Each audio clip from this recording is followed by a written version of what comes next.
सबको तो मालूम है, इसमें बोलने का क्या है। ऑलरेडी लास्ट मीटिंग में जो हुआ हमारा, तो मेंबर्स से रिक्वेस्ट के हिसाब से हम लोग ये प्लान करा था।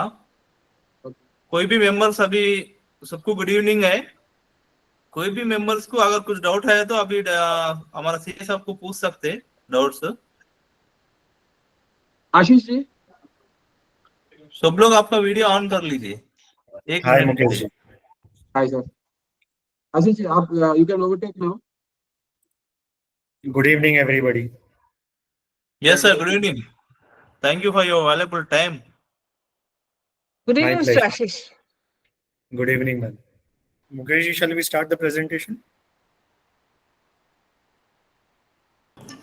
Sir, please go ahead. Yes, please go ahead. Ashish ji, you can continue. Yeah. So good evening, everyone. Good evening, sir. The topic which has been given to me today is to explain you about significant financial transaction reporting, as to why it is applicable and what is the reporting requirement and how we can go about doing the compliance which has been cast on us by the income tax department. Gopika, can we move to the next slide? So basically significant financial transactions, this particular reporting requirement has been brought in because of the prevalence of significant cash economy or black economy, which is there in India. So income tax department basically wants to understand and identify taxpayers or citizens who have undertaken significant or large financial transactions and compare them that with the nature of income which they are filing in their income tax return. And wherever there's a discrepancy, the income tax department can go after those individuals and try to levy and collect tax. So section 285BA of the Income Tax Act and section 114E of the income tax rules provides that any individual or any person who is required to maintain any kind of books of accounts or other documents is required to do this reporting. So generally under the Income Tax Act, most of the requirements are required to be done by a taxpayer who is required to undertake a tax audit or whose turnover exceeds a specific limit. But here there is no such requirement. The requirement is only if you're required to maintain any books of accounts or any other documents under the Income Tax Act or under any other act also. If you're maintaining books of accounts, you are required to file this particular return. So the form which has been prescribed for filing this form or the data is Form 61A. This particular SFT reporting requirement has come into force from 1st April 2016. And the due date for filing this form is 31st May of each succeeding financial year. The consequence of non-filing of this form is a penalty of 500 rupees per day will be levied. And the income tax department can issue a notice requiring you to file this form. And in spite of receiving this notice, if the form is not filed, then a penalty of 1,000 rupees per day can be levied. So these are the list of transactions for which a significant financial, which is considered as an SFT, and Form 61A is required to be filed. This particular column, the middle column, has the value of transactions beyond which an SFT reporting gets triggered. And the last column is the list of persons who are required to do the filing. So for the sake of comprehensiveness, I've retained the entire list. So if anybody is making purchase of DD of 10 lakhs, can we go back to the previous slide? If anybody is making purchase of DDs for cash beyond 10 lakhs in a financial year, or if somebody is purchasing prepaid instruments beyond 10 lakhs, or if there's a cash deposit or cash withdrawal exceeding 50 lakhs from a current account, then a banking company is required to file this form. Similarly, if there's a cash deposit of more than 10 lakhs in other than current account, then again a banking company or a post office is required to do this filing. Serial number 3, which is cash sales for goods or services beyond 2 lakhs. This was when it was introduced, but now no longer it is prohibited that you do cash sales of exceeding 2 lakhs. So this is more of academic requirement, but you can't do a cash sales of more than 2 lakhs. Again, time deposit, which is fixed deposit of more than 10 lakhs if somebody is making, then it triggers a SFT reporting. If there's a credit card payment of more than 1 lakh in cash and 10 lakh through other than cash means, then again there's a reporting. Receipt of for issuance of bonds or debentures of more than 10 lakhs.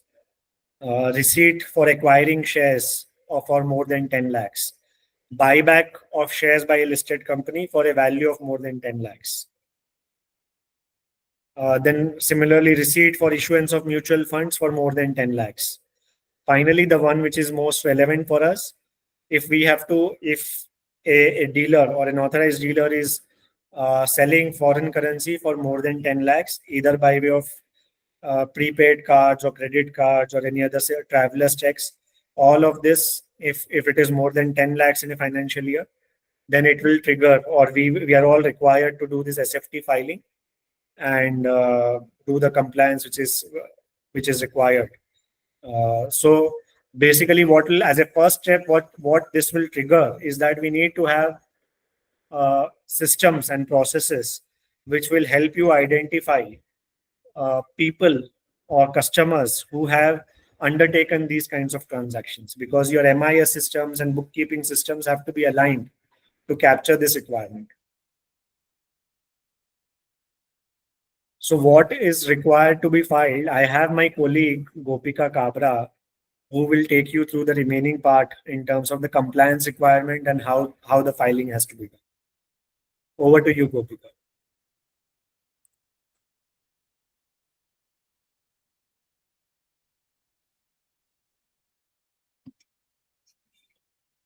Good evening, everyone. So in the previous few minutes, we have covered who is required to file, and now we are going to focus on what is the file which we are supposed to make. So under Form 61A, there are 14 SFT codes which are specified for which this form is to be filed. So in the current case, we have purchase of foreign currency, SFT 011, which is relevant for our discussion right now. So here you will give the complete details of the purchase of foreign currency by other person from your business in the form. So basically, when a reporting person is a company, the person who is required to verify and file this form is the managing director or a whole-time director who is authorized by the board of directors. Also for the firm, the managing partner, proprietorship, the proprietor, and for the trust, it is the managing trustee. And for any other person where there is no such specification, the person who controls and manages the reporting person. So how is this relevant? The form is filed using the PAN of the person who is responsible.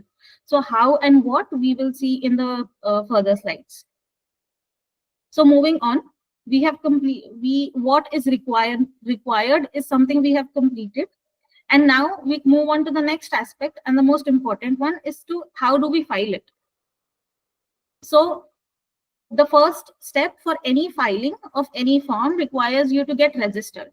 So the registration is the Form 61A is to be filed on reporting portal.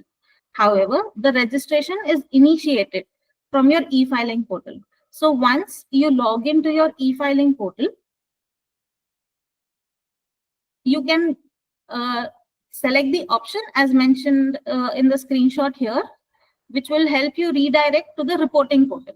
So the initiation of the reporting registration always is from the e-filing portal. Once you have logged into the e-filing portal, go to the pending action section, reporting portal and reporting entities. You get a pop-up where you will be redirected to the reporting portal. So in the next slide, you will see once you are redirected to the reporting portal, there is a tab which pops up, in which you are supposed to select the appropriate option. In the current case, we are going for new registration. So we will select new registration and continue.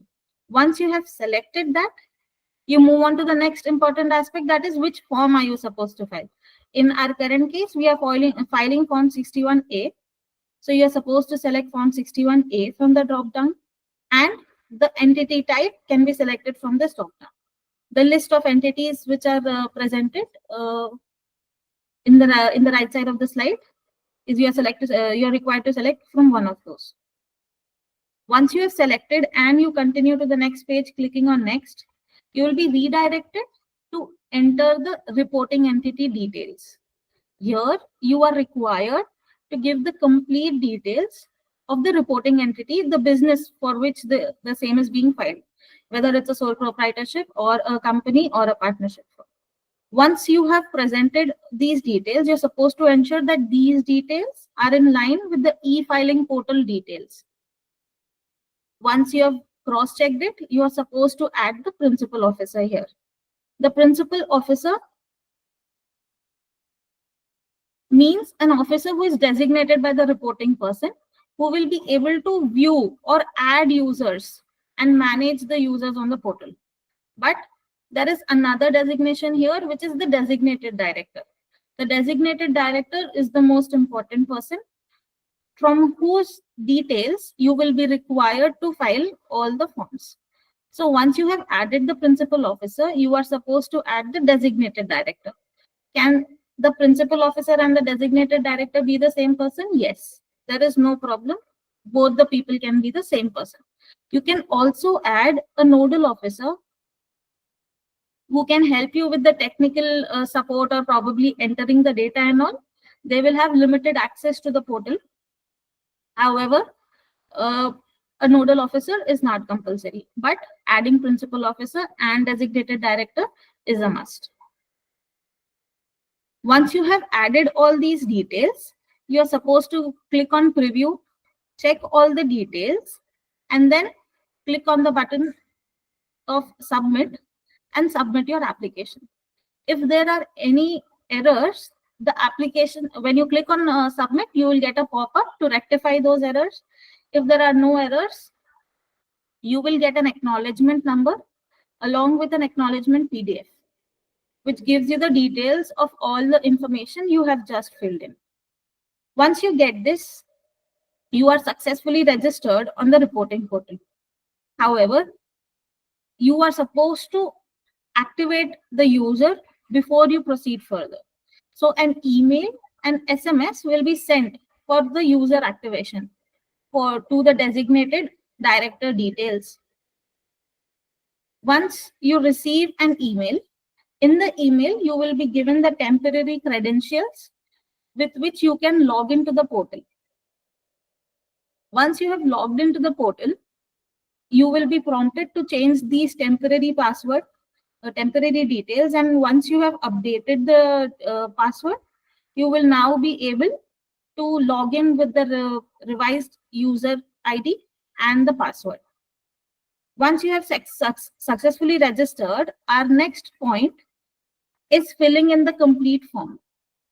So before we proceed there, the user activation mail usually takes 2 to 5 days for receipt. So, and probably sometimes it gets moved to the spam mail. So it is suggested that you check your spam mails also to see the update on your user activation mail. Always remember, the user ID is the PAN of the designated director, the designated person which we had discussed some time ago. So once you have successfully registered, the next part is filling in the details. So for filling in the details, there is an offline utility for Form 61A, report generation and validation utility. So here you can see there are certain prerequisites for the utility for operating system and Java. So we are supposed to ensure that these basic details are met. Once you have ensured about the prerequisites, you can download the utility from the reporting portal. In the reporting portal, there is a tab in the reporting portal towards the right. There is a resources tab. Once you click on that, you can see the screenshot where you are supposed to select utilities, and here you can download the 61A utility. 61A utility is generally a zipped file. So you're supposed to use WinZip or WinR to extract these details. And then once you've extracted it, there is an executable jar file in that which can be used for filing. So here I can present you the file. So this is the extract you can see. This is the extracted version where you have the executable jar file. You should, once you double click on this, utility will pop up in which you will be given the general instructions. These general instructions is recommended to read before you start filing so that you are aware of the basic details. Once you have read this, here you are supposed to select the applicable SFT form. Once you have After you select the appropriate SFT form, ensure that you press on continue.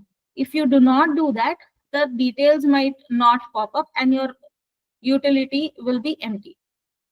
So once you press on continue, you will be redirected to part A. In part A, here, you are supposed to enter the basic details. Part A is compulsory, is a basic detail form which is there for all of the entities. So here you're supposed to mention the reporting entity name. Ensure that this reporting entity name is exactly matching with your details which you have provided while registration, as in the details which are there in the e-filing portal. So if there is any minute difference also, there is a chance of getting a DQR. So we will see about that at a later stage. And next, in the registration mail, which we had discussed earlier, you will get an ITD REIN, Income Tax Department Reporting Entity Identification Number. This number is generally a 15-digit code, which will help you navigate in the reporting portal. And if you are registered with any regulator like SEBI, RBI, or anything or any other regulator as such, you are supposed to enter the identification number here. Then moving on to the statement details. If you see the statement details, there are basically 4 types of statement which can be filed. One is a new statement containing new information where you are filing it for the first time for any financial year. Once you have filed that statement, if there are any errors which you have identified, there is an option to file a correction statement. And if a statement is filed in which the details are wrong or you were not required to file that, you can also submit a deletion statement for deletion of the previously submitted information. And the last one is the no data to report. So once you get registered on the reporting portal, you will be prompted to file Form 61A each year. However, as per the Income Tax Department, there is a lack of clarity whether a nil report is also required to be filed. So in this case, there is a clarification, but it is not of help. So it is recommended by a lot of professionals that a nil report is a recommendation, which nil report should be filed once you have initiated filing of Form 61A. So these are the types of form which can be selected. So where you are submitting a correction statement, here you are supposed to give the details of your original statement. This original statement should always be the first statement which you have filed for that period. Correction is allowed multiple times for one report. However, always the first original statement ID is to be provided here. The statement number here the format for the statement number is prescribed here, which is year followed by the number of the statement. You can be liable to file more than one statement, one SFT. So this is a number through which you can keep a track of the same. Moving ahead, you are supposed to select the reporting period. and also followed by the details of the principal officer which you had provided while registration.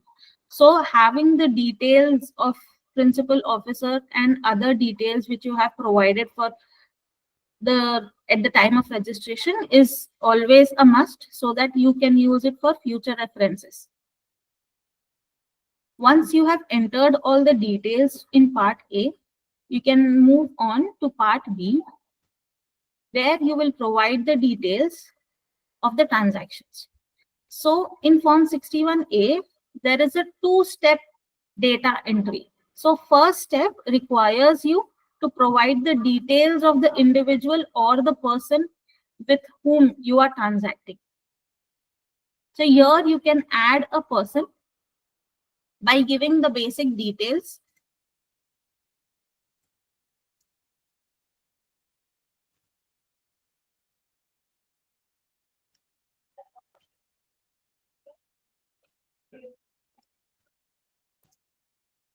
And always ensure that you add an address, because you will get a validation error if you don't.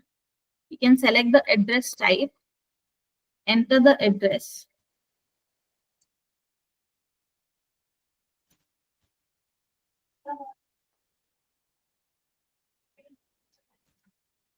And always ensure that you are clicking on add row and saving this. If you don't do that, you will end up repeating it again and again. And then save. Once you have saved it, the address is added, and here you can click on save. You can give all the details, or the basic details can also be sufficient, will also be sufficient. Where there are multiple people with whom the transaction is taken place during the year, it is a difficulty for you to enter it one by one. So there is also a possibility for you to download a CSV. In the CSV, you can download the details of the, you can download CSV for reporting the person, the address, and the financial transactions as well. So once you have added a person, the next step is adding the details of transaction with that person. So here you can click on add financial transaction. Here the reporting serial number 2 is automatically updated. Moving on, you are required to give the aggregate gross amount received from the person in cash, the last date of transaction, the product identifier, any code which is used by the organization to identify the product, the aggregate gross amount received from that person during the year, and out of that, how much of the amount is received in cash is to be reported separately. And then the aggregate gross amount paid to the person is to be mentioned here. Once you enter all the details here, you are required to save the data.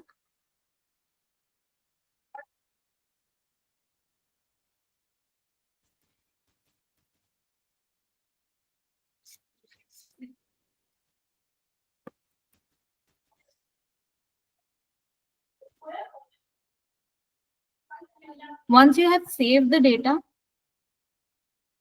you can see the report serial number is 2, because we had selected the second person to enter the financial transaction. If we had selected the first person and added the transaction, the financial transaction gets updated accordingly. There is a possibility that with one person you have entered multiple financial transactions. So in that case, you can select the same person and add another financial transaction.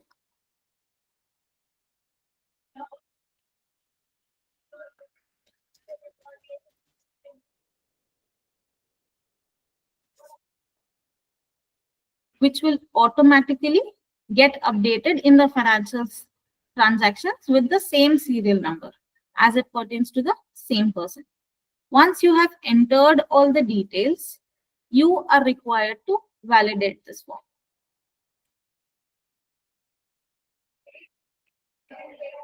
So we have seen how we are supposed to update the Form 61A form. As we've already discussed, this form has multiple parts, wherein first part is common to all types, and the next part, B and C, is something we have already checked, and D is for immovable property transactions. We have already also discussed about the various statement types available to us. Moving on. Once you have updated the complete details, you are supposed to validate the form. Once it is validated and there are no errors which get reflected here, you are supposed to generate XML. While generating, in case of no error, successful validation message will be displayed and generate XML file should be clicked, and with which you can save the file with an extension of XML. You're supposed to ensure the extension is XML here before saving. Once you have saved the data, the next point is to generate a secure statement package. So how do we do that? So there is another utility called generic submission utility, which is available on the reporting portal, which will help you generate this package. So here you are supposed, once you open the generic submission utility, you will be prompted, you will be given basic instruction details, followed by a tab which helps you secure the XML. So in secure XML, you are supposed to browse the XML, select the respective XML, select the statement XML prepared through the utility generation utility, click on open. Once you have done that, once the XML file is uploaded, you are select the relevant digital signature for the statement. Once you click on generate package, you will, and a DSC pop-up will appear in which you are supposed to select the DSC. DSC should be affixed to the system through which the same is being filed. Once the sign signature details are updated, once the password is updated for the DSC, you will be prompted to save that package. We are required to ensure that the extension for this package is .tar.gz, because with that there will be a generation of that package in a zipped format. The zipped format has 4 parts, which are automatically generated. This is for your reference to see what all should be there: the manifest, the signature, payload, and the key. Once your package is generated, the next step is to upload this package onto your portal. So there are 2 ways in which you can upload the same. It can be done through the reporting portal online or through the submission utility, which we just saw. In the submission utility or on the reporting portal, you are required to log in with the user ID, which is with the PAN of the designated director, and the password which was reset earlier. There is a possibility that your password might expire within 6 to 1 month, 6 to 1 year duration. So a basic reset password option can be used for resetting the password. Ensure that the digital signature which is registered at the time of registration on the income tax portal is the same one which is used to generate the package in the current state. So once you have logged in, an option of upload statement will appear, where you are supposed to give the basic details of the statement, the reporting period, the SFT code, the filing type, and accordingly select browse and select the same package which we had saved earlier using the generation submission utility. Once you click on, or once you enter the complete data, click on upload. Once you have successfully, if there are no validation errors, the form will be successfully uploaded and an acknowledgement message will be displayed. Email will be sent to the registered ID along with transaction number. Upon successful validation, unique statement ID will be generated, which will be received to you over email, which can also be viewed using the option of uploaded statements. Uploaded state. This was the procedure for uploading it through the reporting portal. Here, if you want to upload it from the submission utility, there is an option, there is a tab called statement, where you can select the statement upload option and enter all the details we had just discussed into this and browse the data and file it accordingly. This will also generate an acknowledgement message followed by an email on your registered ID along with the transaction number.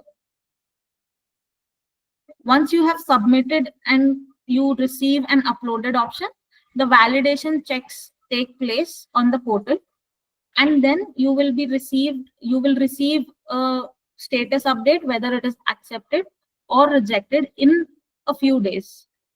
So how do we check that? So once you have uploaded a statement, after a day or two, you can check the status, log into the reporting portal and click on uploaded statements. In this uploaded statements, you can click on statements pending for correction, where you are given if your statement has any errors, so that will get reflected here. Here you can see that there are two items. One is RRC and other point is DQR. RRC is reports requiring compulsory correction. So what do you mean by this? So there are certain errors which are considered to be defects. Example, if there is error in the PAN, if there is error in any basic details provided. So at that time, such error will be considered as a defect, and the statement or the particular record which has that defect will be considered as invalid, and in that case, report requiring correction is compulsorily generated. There is also something called as exceptions. So where there is a data quality error, where there are basic errors in the name or any amount, format of the amount, then an exceptions report is generated. In the SSE has a choice whether they want to correct when there are exceptions, but it is recommended that an exceptions report is a report is also resubmitted or corrected when there are exceptions. So how do you check that? So you get a DQR statement, which is data quality report, which gives you the details of the errors identified, and accordingly the same can be updated. So if your statement does not have any correction, so it will be available under uploaded statement tab. If it requires correction, it will be available at the statements pending for correction tab. So these are the details which we just discussed, where DQR, it contains details of the data quality errors present in the statement submitted by the reporting entity. It helps the reporting entity identify the errors in the data submitted. The reports requiring correction is number of original reports in the statement where defects have been identified.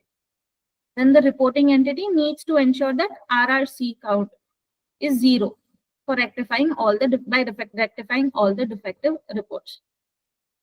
For correction of error, you can import the same quality report, import the data quality report and the original statement, which is to be corrected in the reporting utility, which we had just seen earlier, which we had used for not reporting, for new reporting. The statement number mentioned in the DQR should match with the statement number of the original statement, which is being corrected. So the original statement acknowledgement number should be correctly mentioned. Errors to be rectified from each report will be highlighted in red in the validation error column in the utility. Here, mandatory errors, defects, and exceptions list is available. Mandatory errors and defects have to be rectified before moving ahead. And then there is, once you have rectified all the errors, you can validate the form again. Once you have validated and there are no further errors, you are required to generate the XML. Once XML is generated, the same procedure which was discussed earlier can be used to file this correction statement. You are supposed to generate the package. Once the package is generated, you can upload the same on the reporting portal or through submission portal by selecting correction statement in the drop down for the type of statement before filing. So this is how the procedural aspect and what and how is covered for Form 61A. Thank you. Thank you so much. Thank you, Good sir. day. So we'll just wind up now. Thanks a lot to all of your team, Ashish ji and team. And our little friends, now we'll close it up. Thank you, everybody. Bye.